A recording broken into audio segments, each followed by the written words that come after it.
Les amis, je vous propose de nous pencher sur quelque chose qui vous a fait beaucoup réagir hier. Un post de Robert Downey Jr. à l'occasion de Pâques, qui vous a rendu un peu fou, un peu foufou.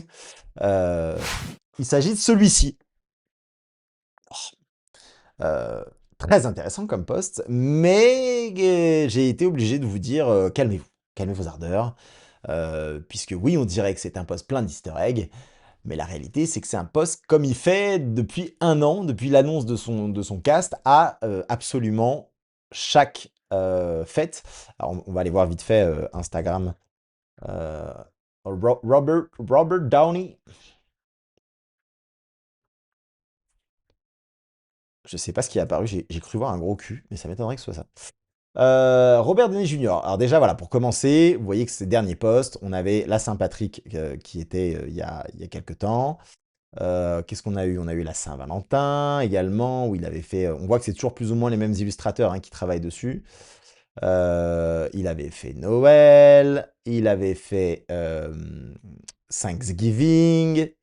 Avant ça, il avait fait la fête des mères.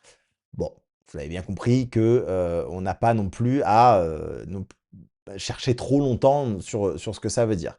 Maintenant, tout le monde a pété un plomb là-dessus, donc on va quand même se pencher un petit peu dessus, parce qu'il y a deux, trois éléments quand même intéressants. Mais encore une fois, je vous le dis, on est sur un RDJ qui joue avec les codes d'Instagram, qui sait qu'il est extrêmement suivi, qui sait que son film est extrêmement secret. Et là, il nous joue sur le double impact qui est œufs de Pâques, easter egg, vous savez.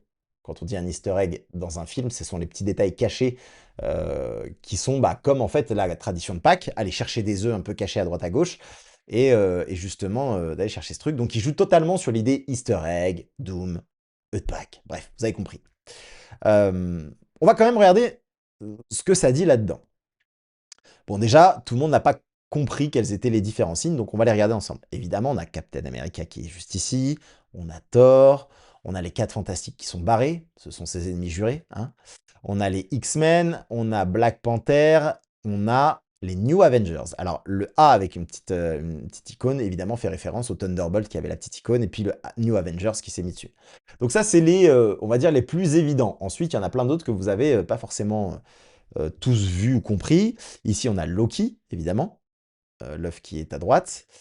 Tout à gauche, on a le logo de Doctor Strange dans les comics. Si je vous mets Doctor Strange, logo comics, on va voir qu'il est de cette même couleur.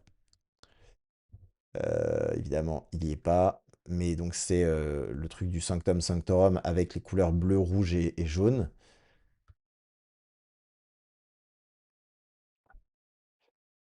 Et ben, je le trouve pas, très bien. Mais en tout cas, je peux vous dire que c'est celui des comics à l'ancienne. Où est-ce qu'il est? Il est là. Donc ça, c'est le Sanctum Sanctorum, qui est donc Doctor Strange. Juste en dessous, ici, plein de gens ne voyaient pas ce que c'était, mais c'est bien le logo de Namor, chers amis. Au-dessus, et ça m'a fait beaucoup rire, il y a beaucoup de gens qui pensaient que c'était un logo Spider-Man. Elles n'ont que 6 pattes. Alors, je ne sais pas si vous savez, mais les araignées, c'en a 8. Donc ce sont des fourmis, comme Ant-Man. En dessous, en bas, on a évidemment le logo de Shang-Chi et tout à droite, le logo de Spider-Man qui a fait couler beaucoup d'encre puisque c'est le nouveau logo de Tom Holland, logo Spider-Man 2026. Alors, c'est vrai que moi, à première vue, quand j'ai pas voulu me pencher trop dessus, je me suis dit, ok, c'est celui d'Andrew Garfield, mais non, non, c'est bien celui de Tom Holland, ici, qu'on voit là. Donc évidemment, ça vous a fait tous péter un câble. Oui, Spider-Man, ça veut dire qu'il est officialisé, qu'on aura Doctor Strange, etc., etc. Mais non. Non, ça ne veut absolument rien dire. Je vais vous le dire clairement. On a un RDJ qui fait une commande à un illustrateur en lui disant ouais, tu peux me faire un petit visuel pour Pâques. Et puis je sais qu'il aime bien toujours avoir ce truc de se dire ça va faire parler du monde, alors allons-y. Je vous le remets hein, sur les différents qui ont été mis. Il y a plein de gens qui pensaient que ça voulait dire quelque chose, cette image de Doom pour la Saint-Patrick, alors que non. Bon, un peu moins Saint-Valentin, mais de la même manière, celui-là, à l'époque, il avait fait beaucoup réagir. Attendez, qu'est-ce que ça veut dire? Est-ce que ça veut dire qu'il va jouer les deux personnages? Non. C'est juste un truc qui est lié à Thanksgiving où justement on vient casser l'os de la dinde. Rien, rien derrière. Je suis désolé hein, de vous décevoir, hein, mais voilà. Maintenant, à vous de me dire qu'est-ce que vous en pensiez. Parce que là, je vois dans les commentaires, ça dit ça confirme Spider-Man. La communication d'acteurs aussi importante du MCU est très contrôlée par Marvel. Où ils sont alors, la plupart des acteurs est contrôlé. RDJ, c'est différent. RDJ, c'est le pape. D'accord. Je peux vous dire que... non, ça, je peux pas vous le dire. Mais je peux vous dire qu'il a un nom de code sur certaines scènes qu'il a tournées. euh, Puisque j'ai des gens qui viennent me parler, je vous en remercie. Malheureusement, il y a des trucs que je peux pas vous dire sans griller ces gens. Mais je peux vous dire qu'il a un nom de code assez... assez... qui montre à quel point il est important et il fait absolument ce qu'il veut parce que c'est RDJ et que en fait faut comprendre aussi ce truc là. Euh, Où là, le mot easter egg prend tout son sens en vrai, non. Je capte qu'il le fait à chaque fête, mais les autres packs Marvel, ça sent l'easter egg. Bah oui, oui, mais en fait, en même temps, c'est Pâques. Donc voilà. Merci beaucoup, grâce à toi, je suis en train de lire le run Time Runs Out, c'est incroyable. Ah, ça fait plaisir. Il s'amuse, ouais, c'est juste ça. Tous les œufs sont dans le même panier. Oh oui. Ah, et puis le panier est rose. Ça veut dire quoi, à votre avis? Doom apparaît plus en art dessin que dans le MCU, c'est vrai. Et voilà, au final, c'est vrai que c'est intéressant parce que moi, je le dis, je vous le redis dans mes vidéos, il va manipuler tout le monde, nous y compris. Je pense que dans le film, il y a plein de moments où on va faire oh, le bâtard. Et donc, du coup, et donc, je pense que ça joue, peut-être ça joue là-dedans, ça joue dans l'idée qu'on nous manipule, et voilà. Je vais pas parler de la nouvelle bande-annonce de Daredevil parce que je n'ai pas envie de la voir. J'ai envie de garder ma surprise. Puis, il doit pas balancer des spoils comme Tom Holland. Moi, je pense que l'idée, c'est de faire parler. Je pense honnêtement hein, que là, même lui, il a pas vu que c'était le logo de Spider-Man à droite. Honnêtement. Il y a un moment, faut vraiment. Il est très impliqué dans son rôle, certes. Mais l'illustrateur lui a donné ça, il lui a fait une liste des logos qui sont dessus. Il a fait ouais, ok, vas-y, je vais balancer. Croyez pas que le gars est impliqué dans la com de Marvel, hein.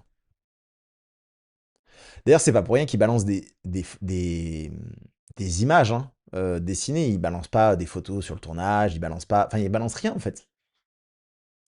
Quand on retourne sur son Instagram, à l'époque du tournage, on voyait quelques éléments et justement, c'était un peu le truc qui avait fait parler aussi. C'est-à-dire qu'il balançait un comics, Doom, qui était en gros son espèce de plateau avec ses gommes, ça c'est du Kleenex, blablabla, ses lunettes, etc. Mais surtout, à la base, c'était principalement pour mettre en avant sa boisson, hein. Et il l'a fait plein de fois. Il l'a fait plein de fois. Il a fait même une pub, je crois, avec voilà, celle-là. Une pub où il sait exactement ce qu'il est en train de faire. Il a un t-shirt avec Doom et pardon, et Stark, en gros, et Iron Man avec le truc pété.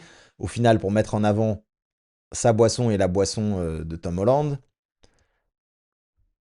Enfin, s'il maîtrise quelque chose, c'est ça. C'est sa propre com. Il avait fait aussi, bah, voilà, il y a ce truc-là où il est clairement sur le tournage et il joue avec sa boisson. Euh, Il y avait un autre truc où il mettait en avant. Ça, c'est le titre de son fils. Donc son fils est un artiste. Et donc il mettait à chaque fois des éléments en avant comme ça. Et je crois qu'il avait fait un truc. euh,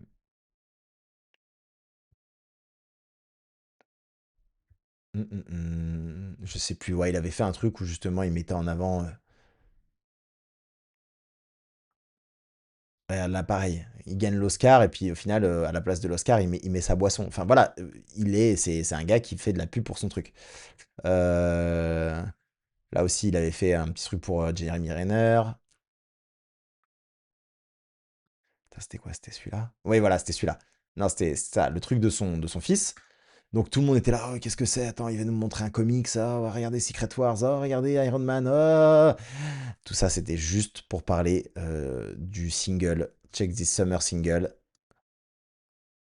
Et c'était en fait la musique de son fils. Voilà, bref. C'est un influenceur qui influence.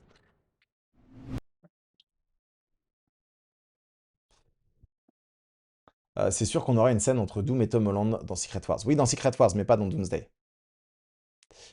Non, non, non, ça c'est... bah, après, je suis certain de rien, mais de tout ce qui ressort, en tout cas, moi, j'étais pas sur le tournage, tout ce qui ressort, il y a très très peu de chances que Tom Holland soit dans Doomsday. Je pense que le seul Spider-Man qu'on aura dans Doomsday, c'est celui de Tobey Maguire, et je pense qu'on le verra pas beaucoup. Je pense qu'on le verra dans la scène d'introduction, peut-être dans la scène post-crédit, et je pense que c'est à peu près tout. Voilà.